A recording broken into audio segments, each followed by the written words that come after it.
Okay, everybody, that was a classic song from Marvin Gaye called I've Heard It Through the Grapevine. Yes. And we're here at the Let's Talk Life show with Leticia Latrice, the Princess of Phoenix. We're here at radiophoenix.org, bringing the world to Phoenix and Phoenix to the world. Today I have a wonderful guest, Mr. Michael Harrelson. He is an actor who has been acting over the past 20 years here in Arizona and LA, California. Welcome to the show, Mr. Harrelson. Thank you. Such an honor to have you. Oh, pleasure's all mine. Yes, and he is a big supporter of Radio Phoenix, you guys. So we just are so thankful for all the great content he helps us with and all the great guests that he brings on. And today we're going to sip a little tea. And the tea that we have today is something that's happening here in the community locally in Phoenix, which they're going to be shutting down a historical theater around the corner, you're saying, Mr. Harrison? Right. The Temple Bethel has the first Jewish theater and the first black theater in Arizona. They're having meetings now about tearing it down to put up more apartments, uh, which I don't understand that because history you can't replace. That's right.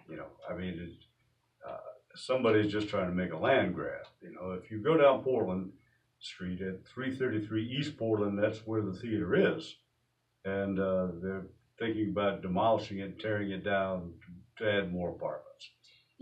I'm so happy that Phoenix is growing. We actually just got bumped up from the sixth largest city in the country to the fifth largest city in the country because, hey, it's amazing here. Who wouldn't want to live in Phoenix? However, we cannot be demolishing historical buildings to just expand and grow more apartments for more people that, weren't even here 20 years ago. That's not fair. Absolutely.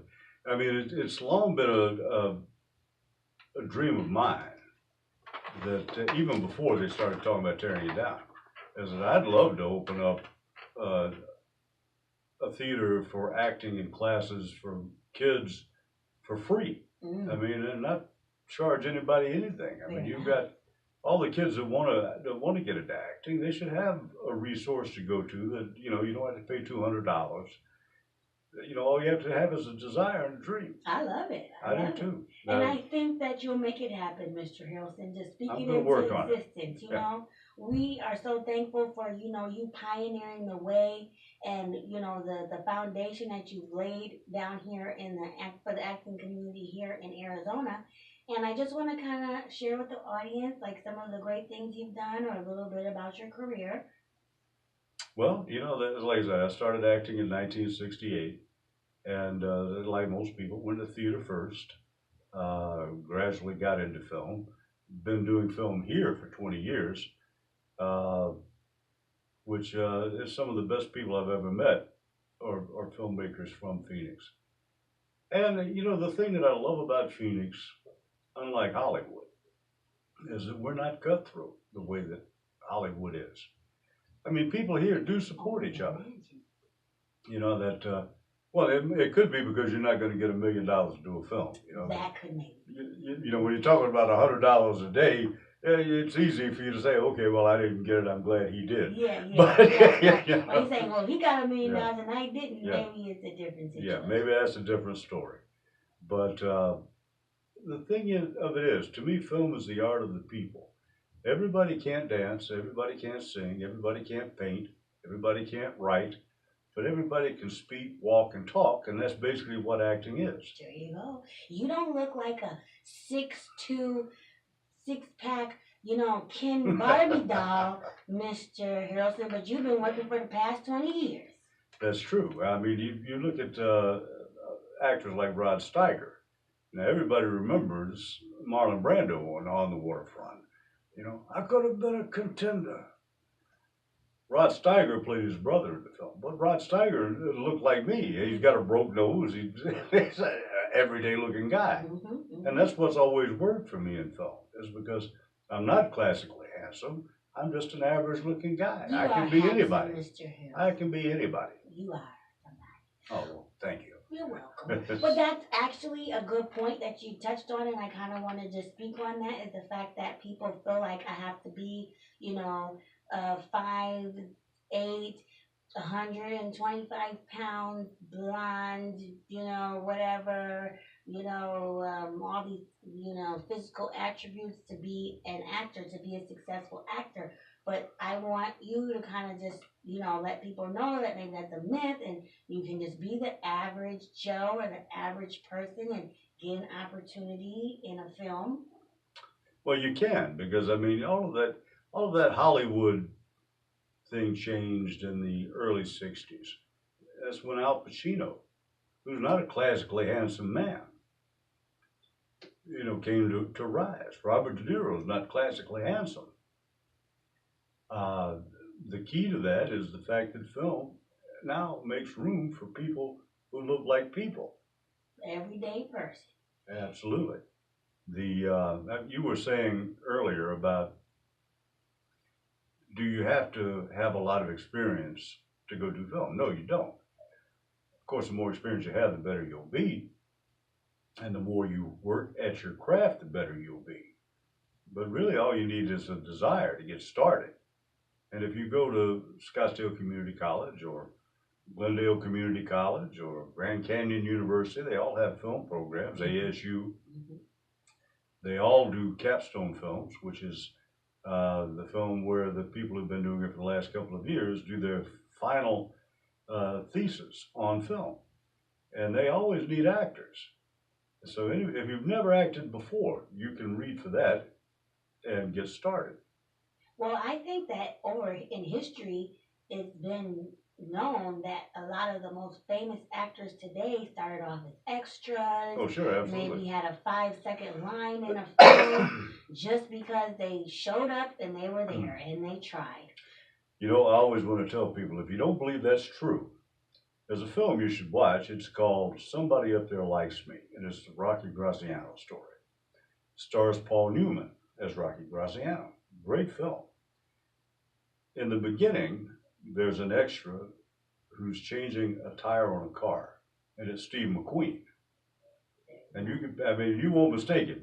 That's Steve McQueen. I mean, he wasn't a star, but that was his first start. Yeah, you got to start somewhere.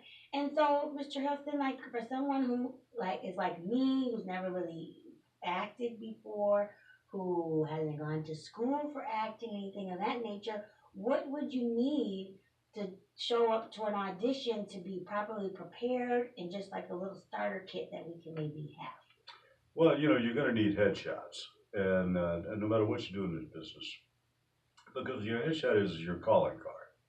You need to have your name on your headshot. You need to have your phone number and your email address, so that when they're looking through it, they know who they're looking at. Do they put that on the front or the back, the picture of your information, your contact information? Well, actually, you can do it both ways. And in LA, when they print them out, they put your name in big block letters at the bottom. Okay.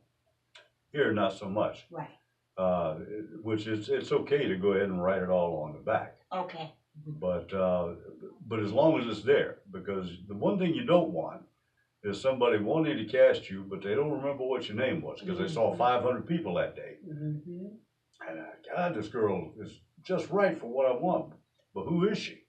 And so I mean, you definitely want to be contacted. The other thing that I would mention is, like I said, is that there are a lot of good classes you can take, a lot of people you can work with. The Artist Box, Kevin Phipps does a series on Meisner that is a 2-year program. You might want to do a few films before you commit to doing that. Mm-hmm. But that's a good way to sharpen your craft. But if you follow me on Facebook, I always mention who's casting what and what they're casting for.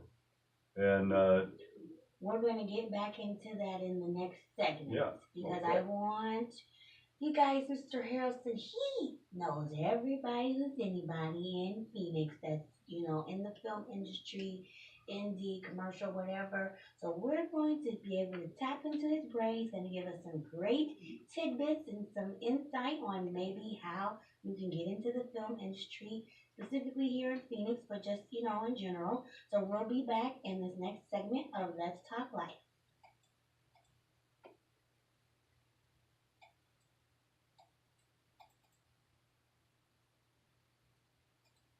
Okay, everybody, welcome back to this segment of Let's Talk Life with Leticia Latrice. We're here at RadioPhoenix.org, where we're bringing the world to Phoenix and Phoenix to the world. I have my wonderful guest, Mr. Michael Harrelson, a well-renowned actor. He's been acting for the past 20 years. So he has really been giving back to the community and is just kind of an open book and lets us know about various opportunities that are taking place in Phoenix, specifically concerning indie filmmakers or maybe some, Hollywood movies that are coming. So, Mr. Harrelson, let us know what's going on in the Phoenix film scene. Okay. Well, as I said, you've got George Numa's directing a film called The Dark Side of Opulence, uh, which has got the best actors locally of any film I've seen. Uh, you've got Melissa Farley, who's directing her first feature film. Is that Chris Farley's sister? No. Oh. No, actually, it's Pat Shanahan's wife, who's won 11 Emmys for documentaries and is a photographer. But those are just a couple. Rob Conway, who I've done 4 or 5 films with, is doing a Western that he hasn't got a title for yet, but he was just talking about it the other day. So those will all be coming up, and I'll let everybody know, where to submit your information if you want to do those films, or you want to be background, or you want to act. I'm not going to say that you have to be background. If you want to act, read for the role. Read for the role. I mean, step up and go for it. Step up and go. At least the worst that can happen is you can get turned down. But what if you actually got the role? Yeah, absolutely. But let me tell you something else. It's a misconception to people who've never done an audition.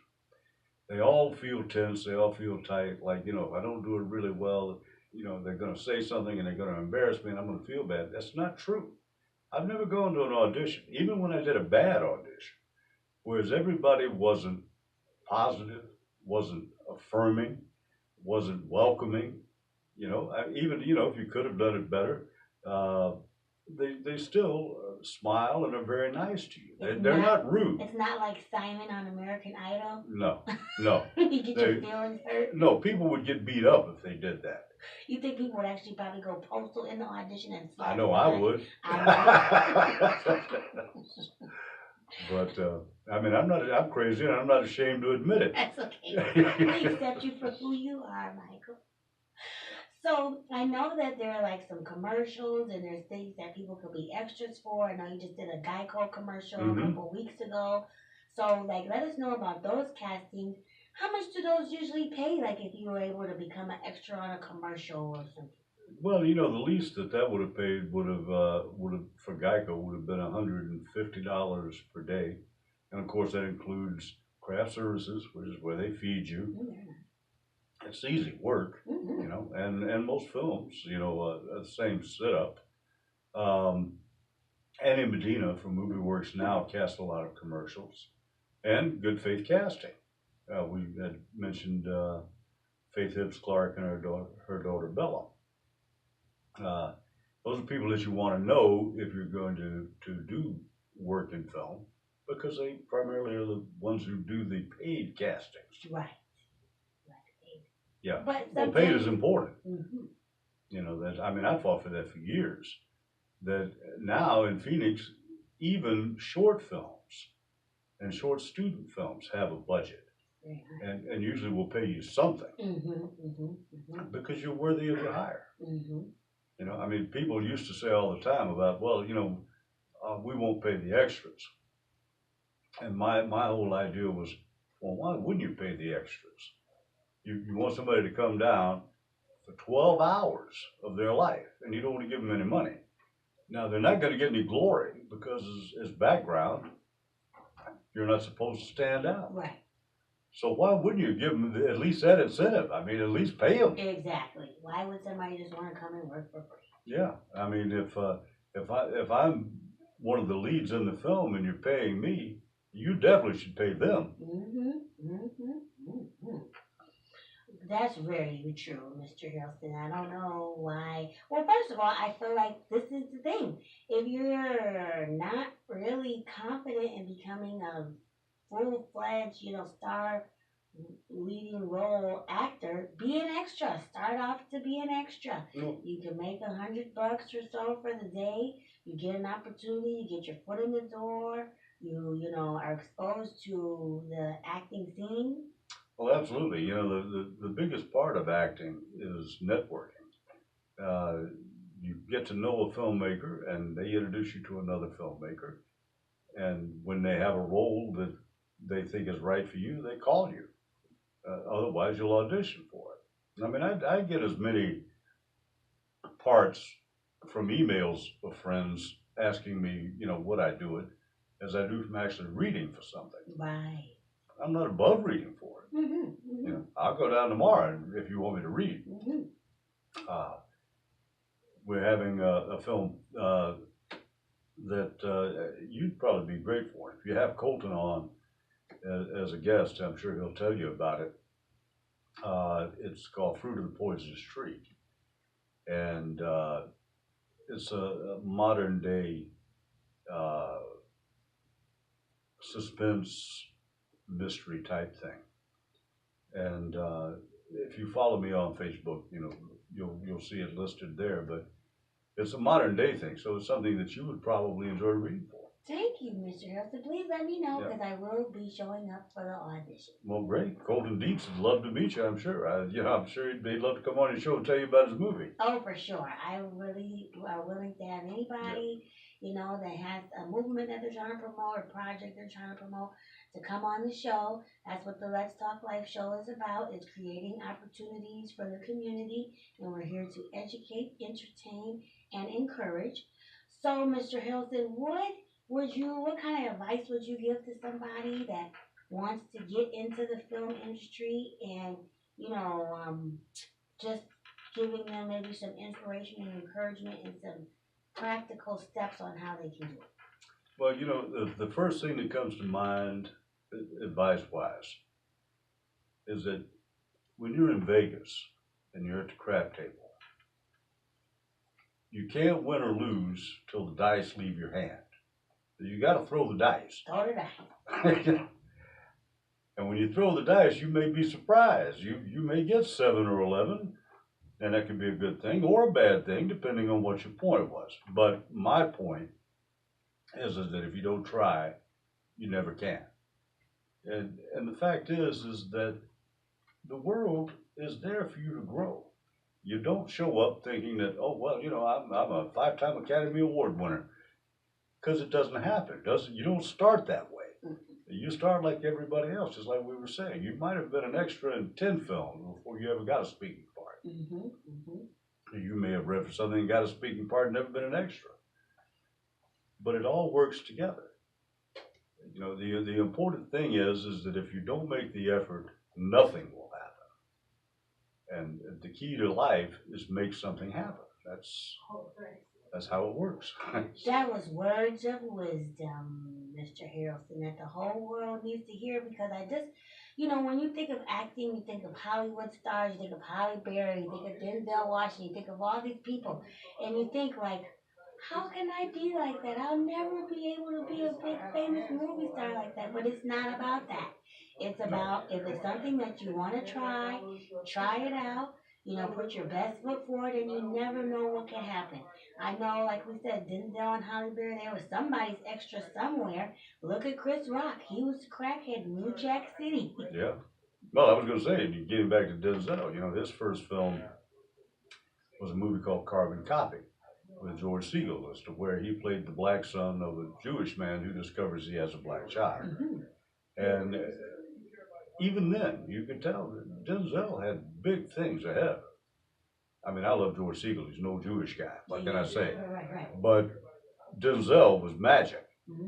And somebody asked me the other day who I thought the best actor today is. And everybody always comes up with some esoteric thing. And I said point blank, Denzel Washington is the best actor today. Every role he plays, he owns. I mean, I'm not fit to carry his makeup kit. We love Denzel. Don't we though? Denzel, if you ever want to come to the Let's Talk Live show, just let us know. There you go. Hey, you got to put it in the atmosphere. You never Absolutely. know. You never know. And you never do know. He may be in town promoting something and has an opening. There you go. Denzel, the door is always open. Yeah. Radio Phoenix. Well, anyway, the last thing that I want to just ask you is like, what's the best way to prepare for a role? Or if you maybe haven't had that many acting classes or anything, like what can you do to like tap into the character or your inspiration, be a natural, whatever? What would you say?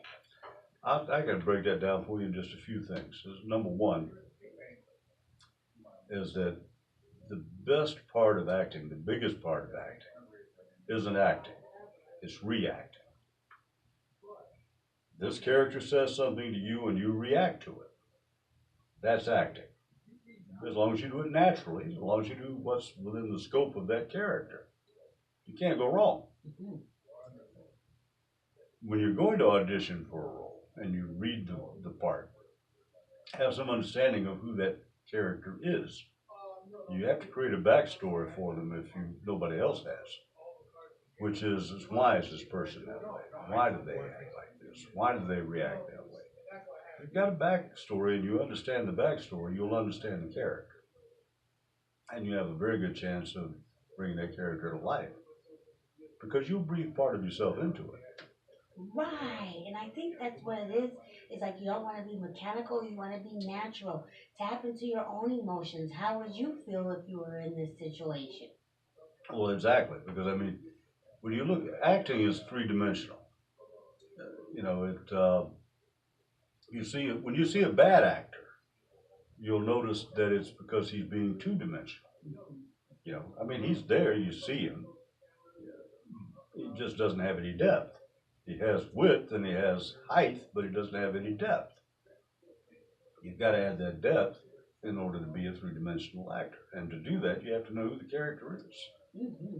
I love it, Mr. Hilton. Well, we're so thankful to have you on the show. Thank you for giving us your words of wisdom and also some resources that people that are in the Phoenix community can, look to try to begin a career in acting, or if you want to be an extra, or just look for some opportunities. He stated a lot of great people in the community that are specialized in that area.